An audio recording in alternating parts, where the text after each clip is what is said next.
Dear students, welcome to Social Science Tutorials.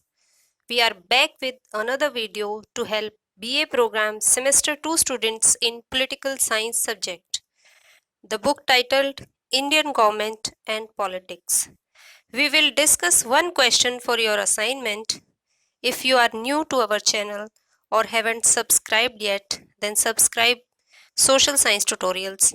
If you like this video, then like, share and comment. Let's start with the question. We will discuss question number 1. Question number 1 is discuss the various approaches to study of the nature of Indian state. So we will start. In introduction, we will write about Indian politics, that Indian politics is a vast subject. It is difficult to understand it without some way or method. One needs a clear understanding to know the insides of a system. Things are not what they appear to be. An approach is a way to analyze a subject, to comprehend and study it. In fact, application of an approach enhances the importance and credibility of the analysis as well as discipline. Meaning हम start कर रहे हैं कि Indian politics एक vast subject है, उसको समझने के लिए किसी मेथड की ज़रूरत है और अप्रोच एक ऐसा तरीका होता है जो किसी भी सब्जेक्ट को या एरिया ऑफ स्टडी को समझने, उसको एनालाइज करने और उसकी एप्लीकेशन को समझने के लिए इम्पॉर्टेंट होता है. Then different approaches and methods have been taken for understanding politics. Overall subject जो पॉलिटिक्स का है उसको समझने के लिए हमने बहुत सारे अप्रोचेस हमारे पास होती हैं.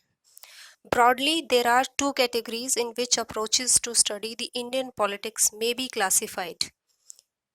Okay, and these are two. Traditional and contemporary. आपकी किताब में 3 भी हो सकती हैं, बट ब्रॉडली हम 2 ही कह सकते हैं, traditional approaches and the contemporary approaches. Traditional approaches are basically value laden, while the modern or the contemporary one are value free. They also differ in the character because the traditional methods or traditional approaches are normative and ethically based on ethical evaluation.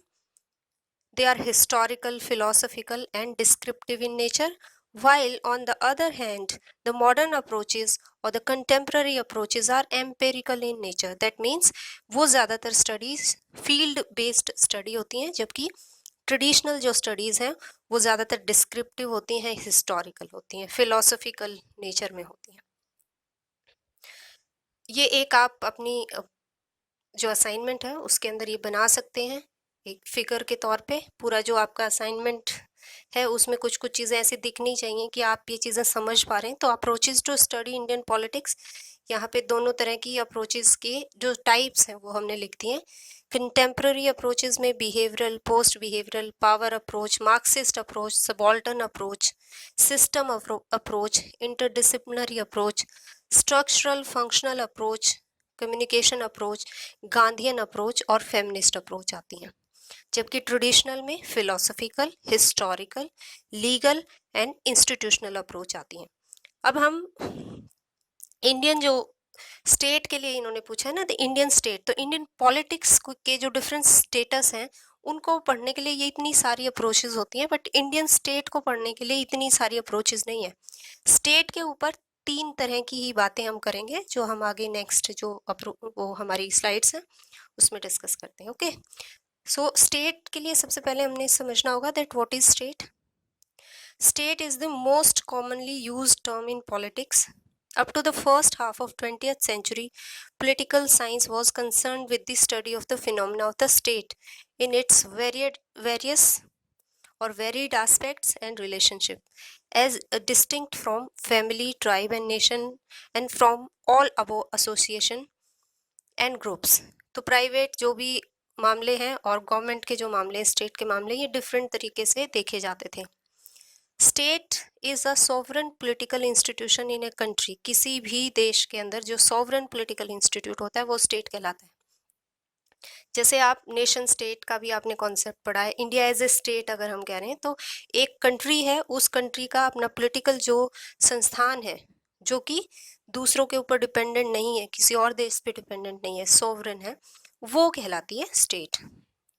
ये आपकी किताब में ही दिया हुआ है कि gardener ने कैसे स्टेट को डिफाइन किया हुआ है, ये इसको आप देख लीजिएगा कि एक कम्युनिटी ऑफ पीपल जो कि एक particular inhabitants of a particular जो बाउंड्री है उसको स्टेट कहा जाता है, उसी को वो कंट्रोल करते हैं। Now coming to the approaches to study Indian politics, to understand how states are forward and how they have come to be what they are today, we must think historically about them and look beyond the formal structures to their social and political specification.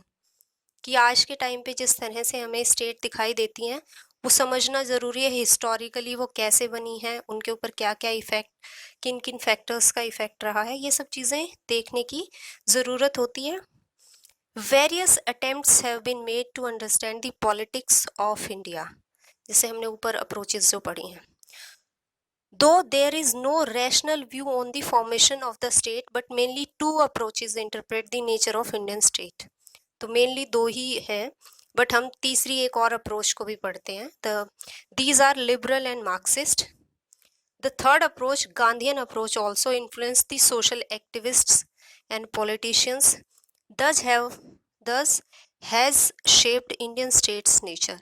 We will learn about their details in the following pages. तो तीन हम basically approaches को बहुत detail में पढ़ेंगे। क्या क्या है वो? They are the liberal, the Marxist and the Gandhian approach. Let's start with the liberal approach.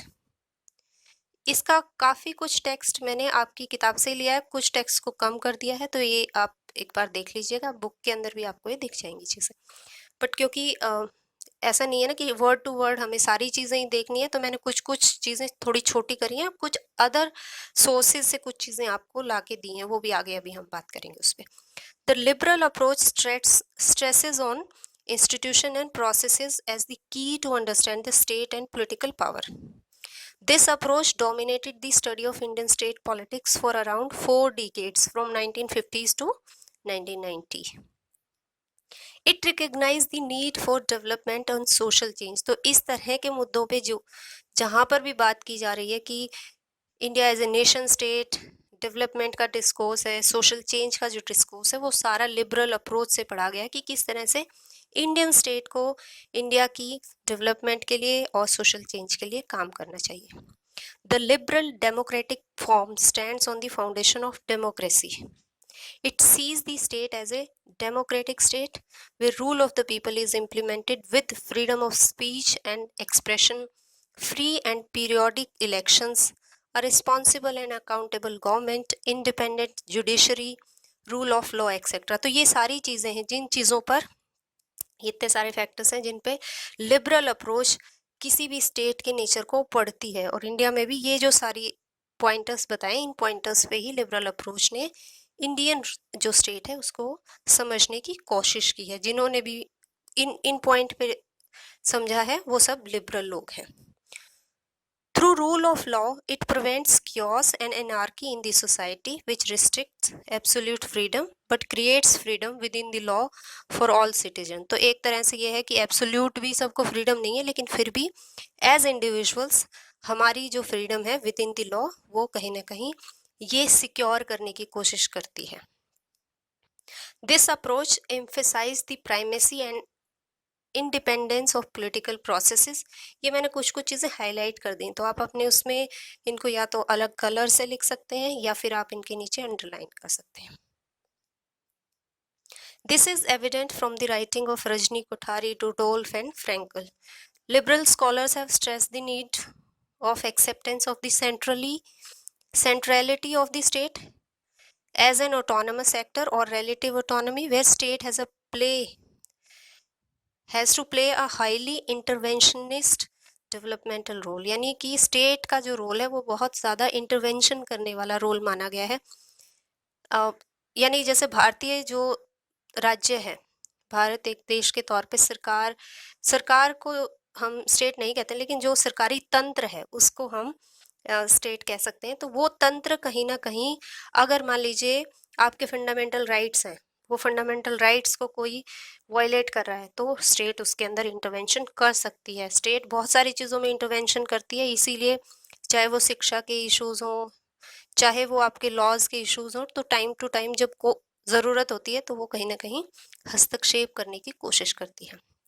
इसी तरह आगे बात की गई है कि रजनी कोठारी ने कहा है कि इंडियन स्टेट हैज़ अ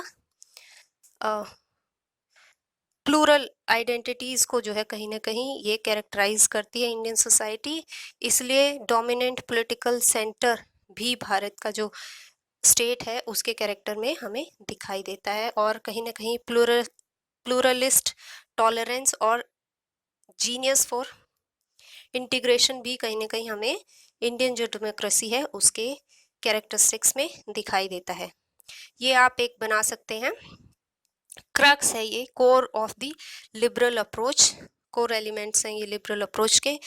तो लिबरल अप्रोच बेसिकली क्या पढ़ती है, इंस्टीट्यूशंस, पॉलिटिकल सिस्टम्स को पढ़ती है, then study of function of social institutions, and then third it basically focuses on the values of liberty, equality and human rights. तो जितने भी लिबरल जो लोग हैं स्टेट के कॉन्टेक्स्ट में पढ़ रहे हैं वो इन चीज़ों पे फोकस करते हुए आपको दिखाई देंगे।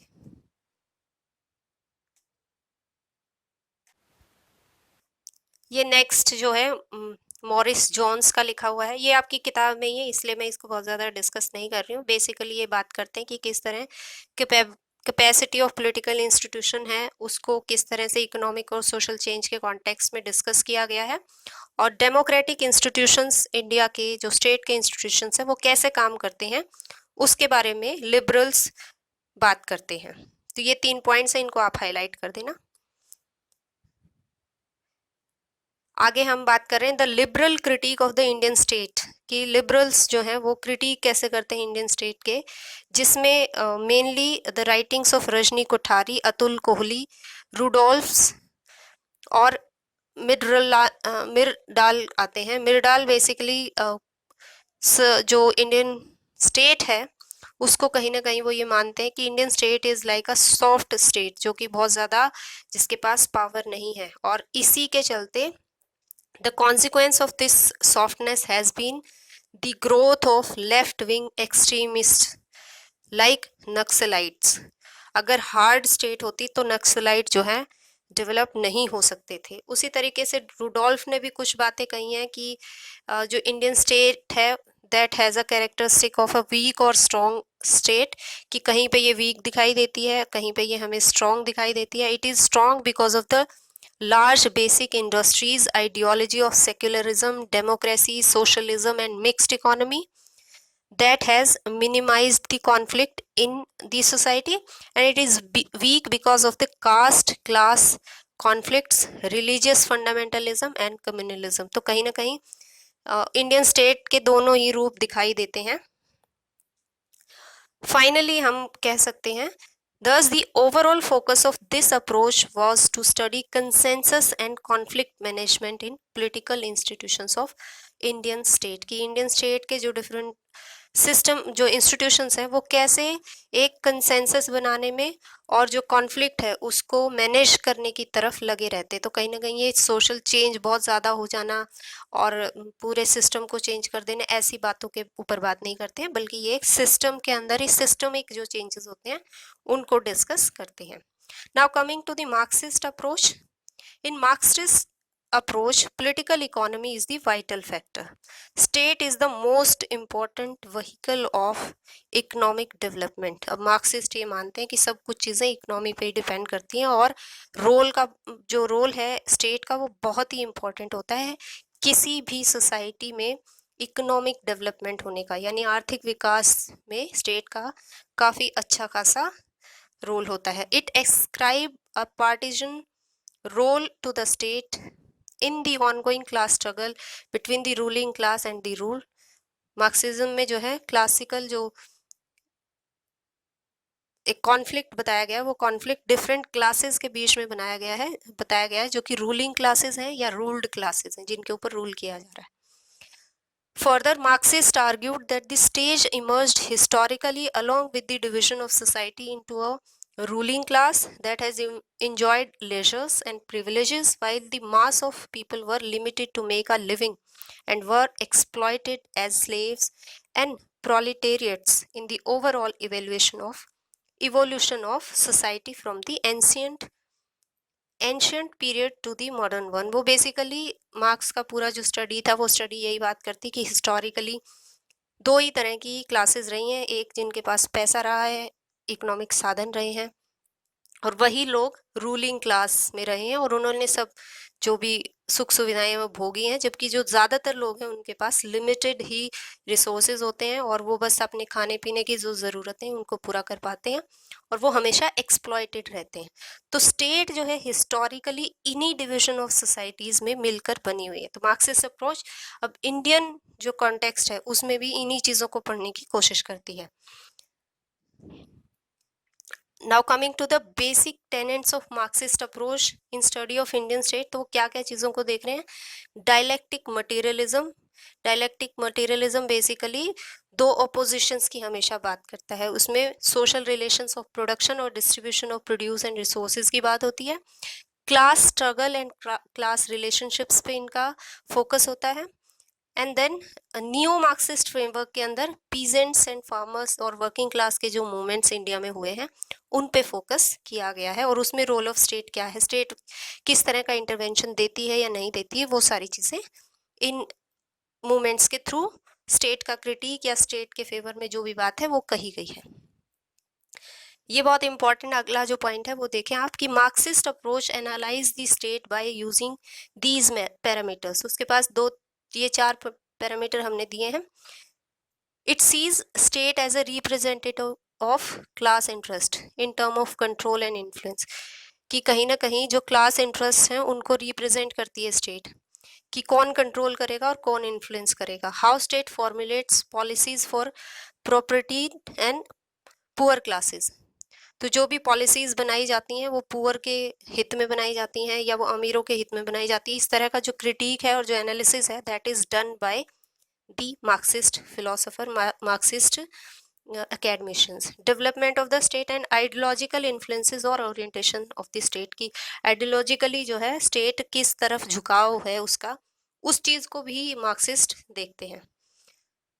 Communist Party of India describe India as a national bourgeoisie state, एक इस तरह की स्टेट जो कि राष्ट्रीय स्तर पर बुर्जुआजी है, यानी जो बुर्जुआ जो वर्ग है, जो एलीट वर्ग है, उसका जो हित साधने वाली है वो दिखाई देती है। Which has the possibility of moving peacefully towards socialism by following a non capitalist path of development. A Marxist understanding of the Indian state shows the class character of the state. ये बहुत important है, इसको आप चाहें तो highlight भी कर सकते हैं। That it shows the class character of the state, serving the dominant class and using coercive means to safeguard their socio-economic structure if needed be। यानी कि ये जो डोमिनेंट जो वर्चस्व वाली क्लासेस हैं उन्हीं का जो हित है उसको साधने की कोशिश करती है। और कई बार ये भी हो सकता है कि ये जो कोर्सिव मेथड्स हैं, ज़बरदस्ती के जो तरीके हैं, अगर उनकी ज़रूरत पड़ती है तो उसे भी अपना सकती है भारतीय स्टेट। ऐसा कई जगहों पे इसका जो कैरेक्टरिस्टिक्स है वो ऐसा दिखती है। AR देसाई ने भी बुर्जुआजी कॉन्स्टिट्यूएंट्स की बात की है। देन फर्दर CP भामरी भी इस तरह की चीज़ों के बारे में बात करते हैं जहाँ पे रूलिंग क्लास और जो वीकनिंग क्लास है उनका जो स्ट्रगल है और उस स्ट्रगल में स्टेट का क्या रोल है इसको डिस्कस किया है। ये सारे डिस्कस किए हैं आपकी किताब में भी, तो आप वहाँ से इनको देख लेंगे। ये 2-4 हमें एग्जाम्पल साथ में देने पड़ते हैं। Now coming to Gandhian approach. Gandhian approach to study the nature of state is based on the concept of Swaraj. और बेसिकली गांधी का जो डिस्कोर्स था वो डिस्कोर्स स्टार्ट होता है in the time when we were under Britishers. तो उनके जो भी पॉइंट्स हैं जो उन्होंने ब्रिटिश जो सरकार है उसके कॉन्टेक्स्ट में कहे हैं, और बाद में फिर अगर इंडियन गवर्नमेंट उसी तरह से काम कर रही है तो गांधी के जो फॉलोवर्स हैं उन्होंने गांधीयन अप्रोच लेके जो स्टेट है उसको क्रिटिक किया है। तो हम उसको इस सेंस में भी समझ सकते हैं। तो it means absence of alien rule and establishment of self government. Swaraj की वो बात कर रहे हैं, सेल्फ गवर्नमेंट होनी चाहिए। He considered state a necessary evil and supported that government is the best when governs the least, कि गवर्नमेंट तभी बेस्ट होती है जब इसको गवर्न करने के लिए बहुत ही कम एरिया होना चाहिए, जहाँ पे ये हमारी लाइफ का बहुत ही कम जो एरिया है उस पे ही गवर्न होनी चाहिए। अदरवाइज एज इंडिविजुअल हमें स्वतंत्र होना चाहिए। क्यों? क्योंकि हमारे पास ये कैपेसिटी होती है कि हम खुद से खुद को संभाल सकते हैं। In Gandhi's assessment, the state, particularly the Western type, was the symbol of violence in concentrated form. In order to ensure allegiance from the citizens of the state, which means its authority applies coercion or violent measures mercilessly. अब गांधी जिस समय पे थे और western type की जो state है उसमें उन्होंने ये देखा ही है कि किस तरह से स्टेट अपने जो सिटीजन्स हैं उनके साथ बहुत ज़्यादा जोर ज़बरदस्ती के जो तरीके हैं, बहुत ही क्रूरता के जो तरीके हैं वो अपनाती है। और ख़ासकर उन्होंने साउथ अफ्रीका में ये चीज़ देखी। South Africa's white government acquired enormous power and this led to the ruthless administration, exploitation and curtailment of the individuals liberty, जो फर्दर बाद में आके उन्होंने इंडिया में भी फील किया।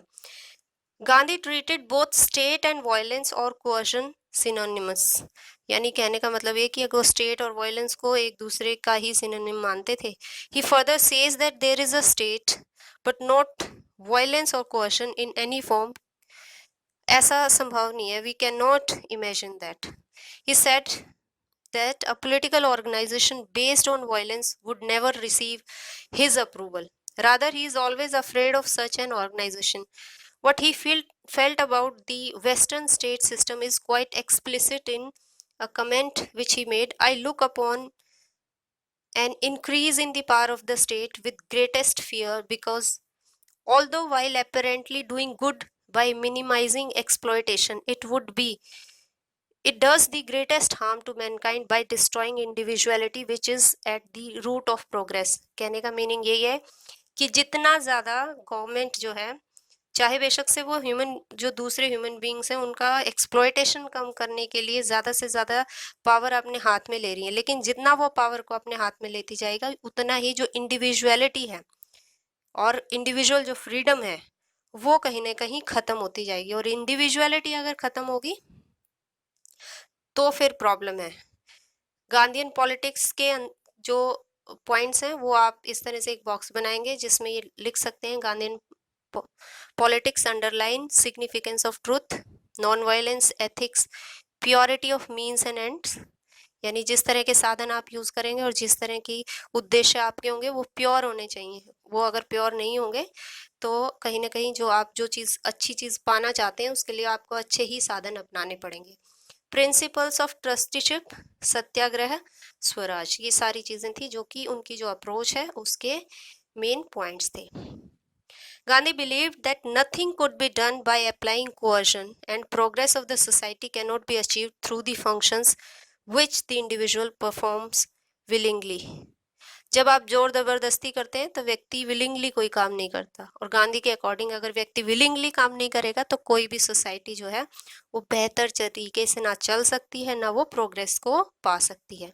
Gandhi Swaraj means government by the consent and participation of the people, लोगों की भागीदारी से ही जो गवर्नमेंट बनाई जाए, जिसमें लोगों की बातें सुनी जाए, वो डिसीजन खुद से ले पाए, इस तरह की जो गवर्नमेंट है वही गवर्नमेंट स्वराज की गवर्नमेंट है। For him direct democracy is impossible in a large country like India.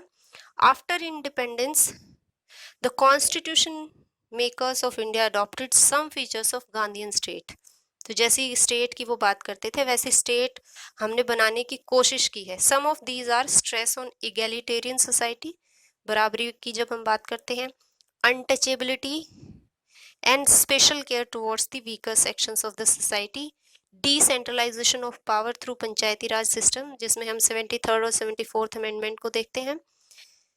Further, he justified the existence of state in terms of the function it performs, so long as and to the extent it performs the functions which lead to the good welfare and upliftment of the human beings, यानी कि वो बस उतनी ही level तक जो है justified state का को मानते हैं कि ये जो लोगों की भलाई के लिए, लोगों के साथ अच्छे से और उनको ऊपर उठाने के लिए अगर काम करती है तो बेहतर है। अदरवाइज उसके बाद वो अगर उनके जो राइट्स हैं उसको अगर अपने हाथ में लेने की कोशिश करती है, कोअर्सिव हो जाती है, जोर जबरदस्ती करने लग जाती है, वायलेंट हो जाती है, तो वो प्रॉब्लम है। Gandhian way is used to assess the influence on intellectuals such as चरण Singh Lohia and other social leaders. तो गांधी का जो मेथड है वो अप्रोच कई सोशल वर्कर्स ने, कई सोशल एक्टिविस्ट्स ने यूज किया है। इंडिया में इंडियन स्टेट को पढ़ने के लिए कुछ लोग जो गांधीयन अप्रोच से असेस करते हैं लोगों को, तो जैसे चरण सिंह लोहिया और कई सोशलिस्ट लीडर ऐसे रहे हैं गांधी जिन्होंने खुद से गांधी के जो चीजें हैं, अप्रोच है, वो अपनाई और उनको जो पढ़ा गया है, तो कहीं ना कहीं जो स्टेट का की जो स्टडीज हैं रिलेटेड टू स्टेट, वो इस अप्रोच से पढ़ी हुई स्टडीज आती हैं। Now coming to conclusion, state is a sovereign political institution in a country. As we discussed above, liberal approach prefer to use political system of sovereign political body over the state, but Marxist view the state as an executive of the bourgeoisie. Gandhian approach underlies significance of non-violence, ethics, and principle of trusteeship. तो हम conclusion में लिख ही रहे हैं कि state जो sovereign state है, political institution, sovereign political institution होता है किसी भी कंट्री का, और हमने लिबरल अप्रोच, मार्क्सिस्ट अप्रोच और गांधीयन अप्रोच ऊपर डिस्कस किए, जिसके मेन पॉइंट्स ये हैं। आई होप आपको ये वीडियो पसंद आया होगा, it would be useful for you. Please like, share, comment and subscribe social science tutorials. Thanks for watching and all the best.